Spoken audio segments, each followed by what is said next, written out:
Scotland. Its breathtaking landscapes are like a vision from the ends of the earth. At the outer limits of Europe, buffeted by storms, this land of islands, mountains, and lakes stirs the imagination. The Hebrides, an archipelago west of the British Isles, were hewn out by the harsh forces of the ocean. The heart of these Gaelic lands beats with the pulse of an age-old culture. The whims of geology have isolated the inhabitants and forged their insular character. The Highlands are a paradise for lovers of majestic, unspoiled nature. These are the legendary mountains of Scotland, a world unto itself, suspended in time.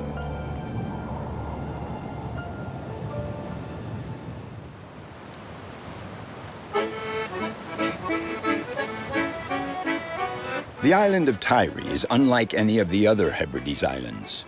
They say it's the sunniest spot in Scotland, certainly the windiest. On Tiree, the sheep greatly outnumber the people. Proud of its Gaelic tradition, the island of Tiree owes its reputation to the pluck of the fishermen and its plentiful lobsters.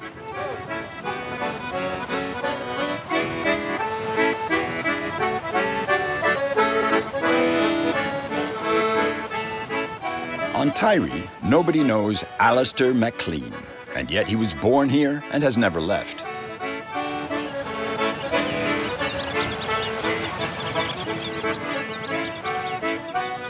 Like almost all the children on the island, Alistair inherited a nickname when he was very young. Billy. Billy the Box, his true identity. I suppose everybody's got their own version of that story, but obviously my proper name is Alistair, of course. Billy, I've not actually sure how it came about. It was something to do with my father. He got the ball rolling as far as me being called Billy. And of course, Billy the Box comes with the accordion, as we know it in the island. It's called the box. And when I was in my young teenage years, I was doing quite a bit of music in the house, in neighbours' houses and whatnot, you know, with the accordion. So it was Billy the Box that stood, you know, that stuck like glue. 1963, I believe. Which is quite old, yeah.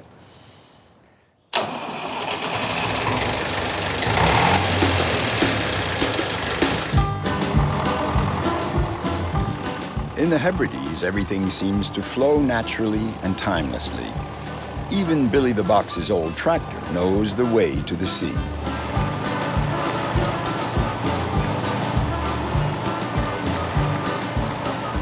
Billy, who's 52, owns 2 tractors, a dozen cows, 20 sheep, and a few patches of land to grow what he needs to feed himself and his animals.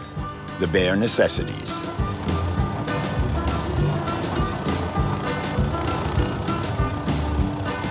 At low tide, he goes down to the beach to gather what the sea has to offer.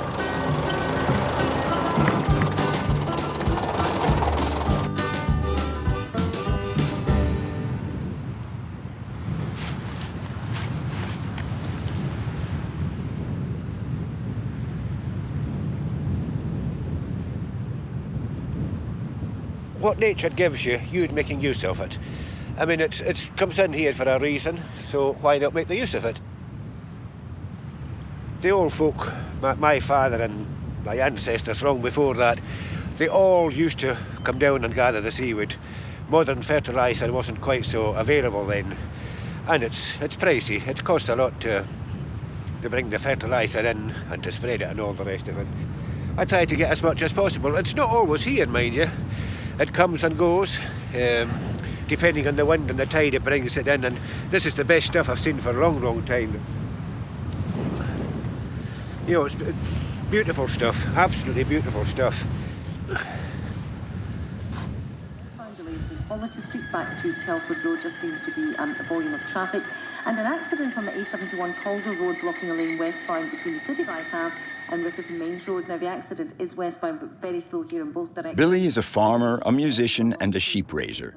But he wears even one more hat. His days all start off very early, for he has another mission to carry out on the island.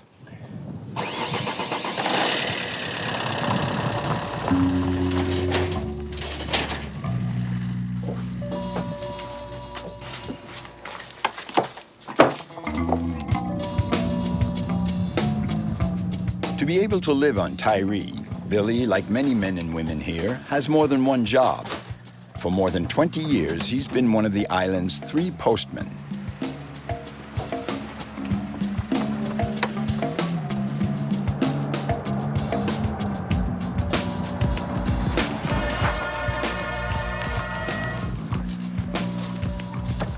Quite often it's bills they get and junk mail, as they say, but whatever, it keeps me in work anyway. Even if there are only 600 inhabitants on Tiree, his round can't wait. Billy the postman is a man in a hurry, but he always exchanges a friendly word with those he meets on the way. Nice day, A good day, aye. How are you, wee doggy? I hope this weather lasts anyway. It's a nice spell, isn't it? Aye. A wee bit of shelter. Yes. The sun and shelter. It's nice right. like a summer's. Could be like a summer's Better than day. the summer. Right. See you later. Cheerio then. Bye. Well, yes, they've certainly known me. I've been in the job over 26 years, so they've got to know me. And even a lot of new faces come to the island and, you know, they get to know the postman. Us pretty quickly kind of thing. Again, you're at the door every day kind of thing, so, yeah. So, yes, it's all part of the job.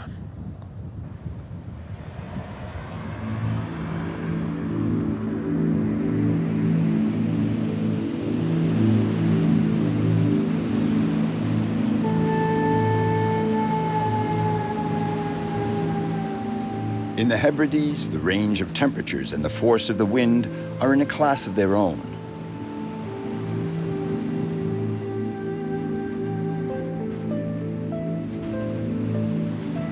Out in his shirt sleeves, as always, Billy faces the morning chill without a shiver, disproving the old Scottish saying, "There's no such thing as bad weather, just the wrong gear."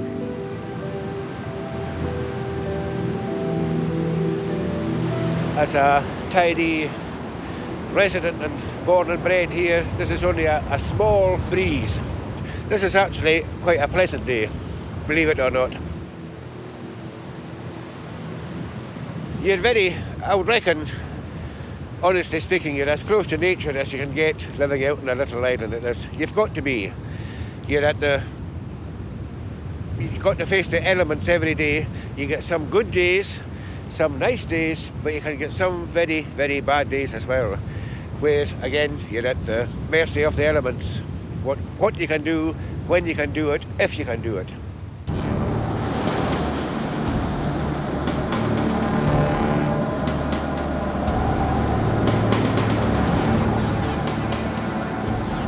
The inhabitants of Tiree are proud of their island's reputation as the windiest spot in Scotland.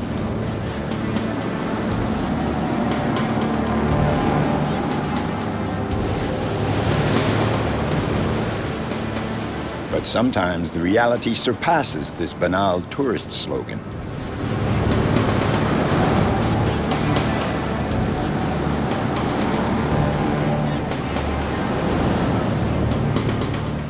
In the Western Islands, the rain and wind have 2 fearsome allies, the swell and the waves.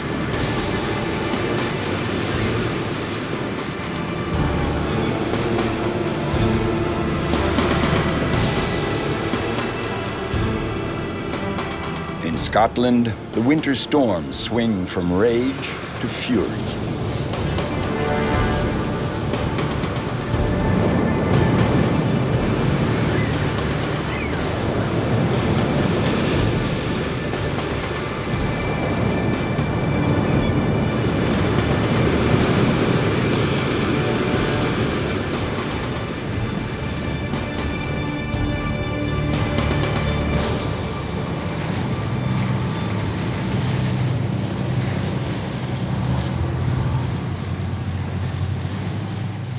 Today, Billy has donned his rain gear. He's going to lend a hand to the skipper of the Atlantis, one of Tiree's 7 small fishing boats.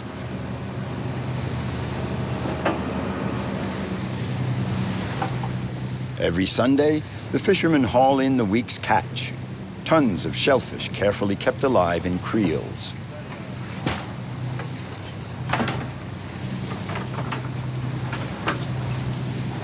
Crabs, lobster, prawn, velvet crabs, The waters off Tiree are known to be very rich in nutrients. What's more, there's no overfishing. They know how to protect their treasure here.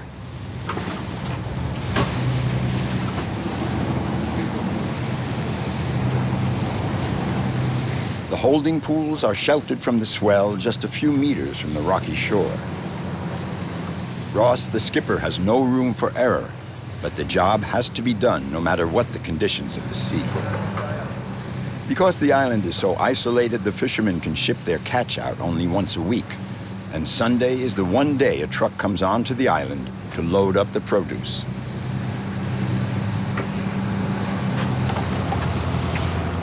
When you live in a small community, you've got to be readily available to give somebody a hand or receive help. And this island, we're very, very fortunate in that we're a close-knit community. I can be down in the harbour within 10 minutes to give Ross a hand, or Callum, or Angus, or Neil, whatever. So we've got to work together. You can't get help from anywhere else but from your community.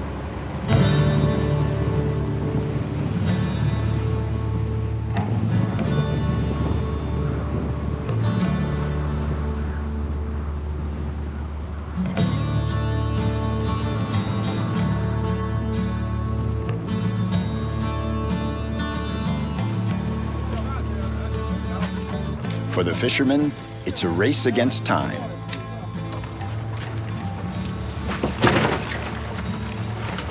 Once they dock, they have just a few hours to sort and weigh the impressive quantities of crabs, prawns, and lobster before nightfall.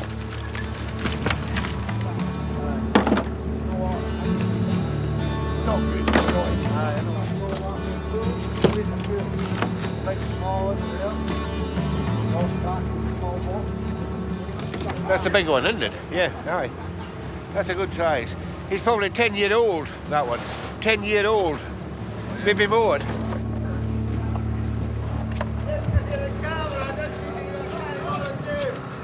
The truck has just pulled onto the wharf. In the morning, it will arrive in Oban on the Scottish mainland. From there, it will embark on a long trip to southern Europe. Everything caught in the waters off Tiree is sold in Spain, the world's 5th largest consumer of seafood.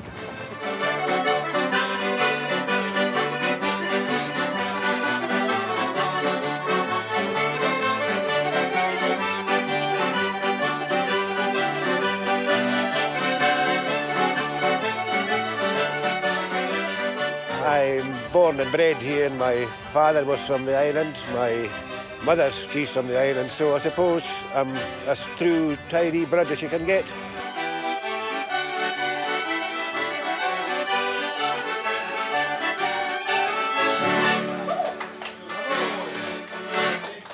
Tiree is my home and always will be my home, and when you look around, it's not a bad little place, really. It never crossed my mind to ever leave the island.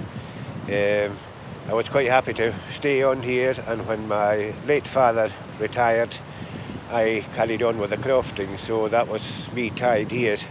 But I've no regrets whatsoever. This is where I wanted to be, and I hope I'll be here for a few years yet. In the Hebrides, only about 10 of the islands are inhabited, like Tiree, Billy the Box's island. Further east, far from the influence of the ocean, we discover an entirely different facet of Scotland. These are the Cairngorms in the center of the Highlands. Welcome to the world of Emma. In Scotland, the further north you go, away from the center, the sparser the population. The Highlands seem to exist on the outer limits of the known world. It's a series of lakes inhabited by legendary monsters, bald mountains, and age-old forests.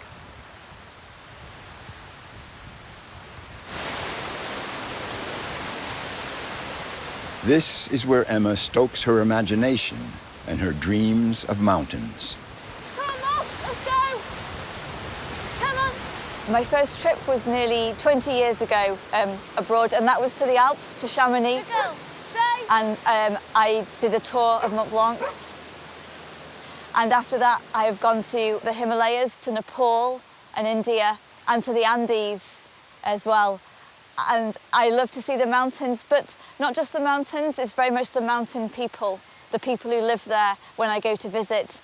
And I always say I go to see the mountains, but I remember the people I've talked to along the way, who live the lives that I like to live.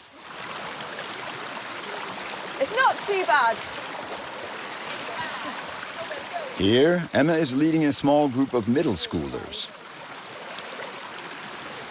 Today's expedition will take them into the foothills of the highlands on the edge of the Cairngorms National Park.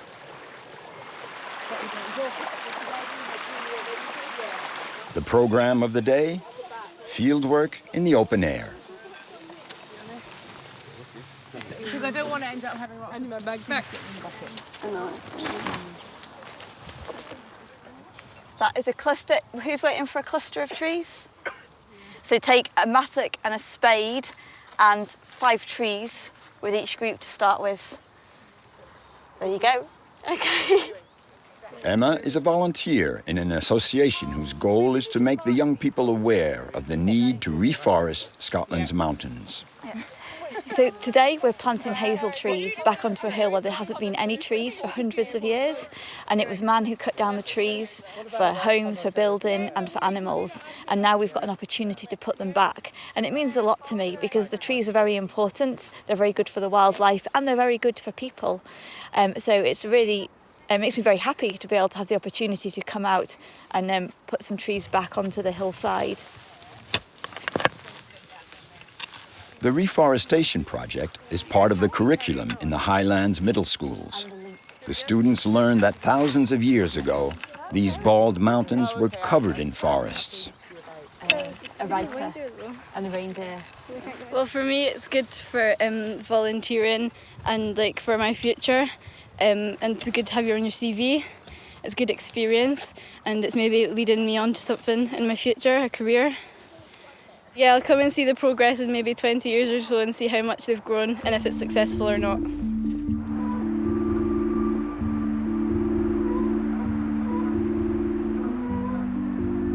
Emma could have taught geology, her first profession, or worked in a laboratory. But ever since the first time her father took her to the Highlands when she was 8, she has had her head filled with dreams of adventure, mountains, and wide open spaces.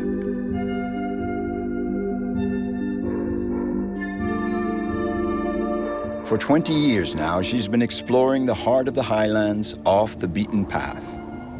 Emma has, in fact, custom-tailored a profession for herself, guiding hikers and climbers who, like herself, are in love with Scotland's natural treasures.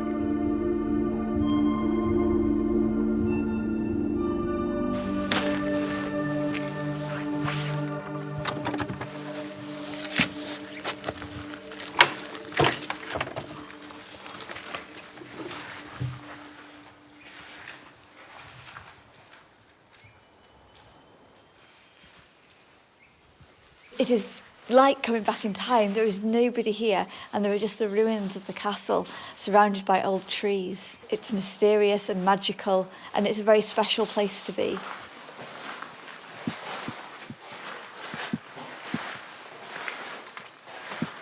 The castle's got a brilliant story. It dates from the 1500s, but there was a story that was fighting between two families, the Forbes and the Gordons. And the Gordons had the castle. And one day, the sons, there were 7 sons, they'd been sent out to cut peat, and the peat was used for heat in the 1500s. But the enemy, the Forbes, came along and they slaughtered every single one of the sons, and they cut their heads off. And then they put their heads on stakes and left them in the field. It's really, really gruesome. But it has an even sadder ending, because when the word came back to the father at the castle, he is said to have fallen down the stairs in the building and died here where we're stood.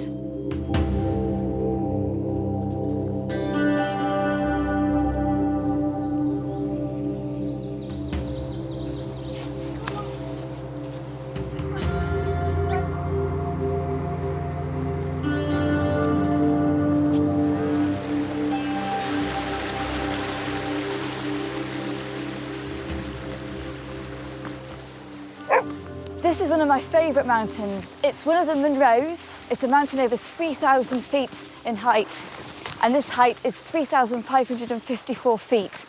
But the view from the top is absolutely stunning. We can see the whole of Scotland from here. The Munro Mountains are one of Scotland's wildest territories. 9 peaks, among which is Ben Nevis, the highest mountain in the British Isles.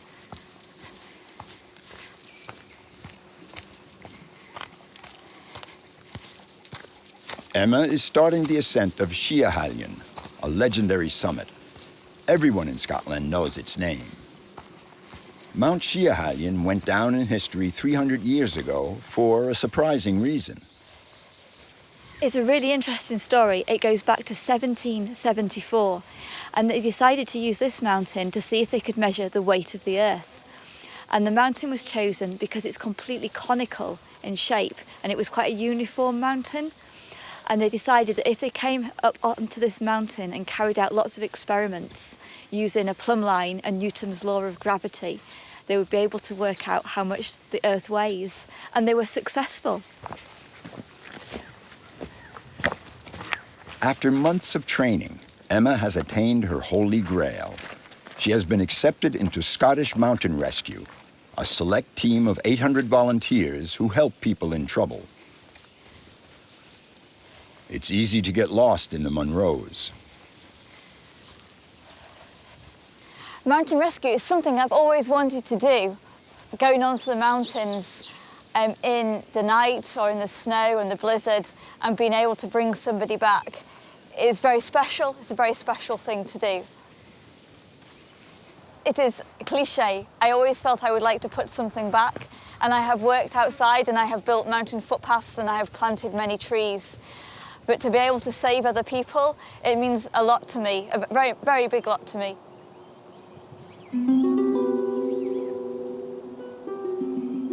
It's for these moments that Emma decided to become a mountain guide.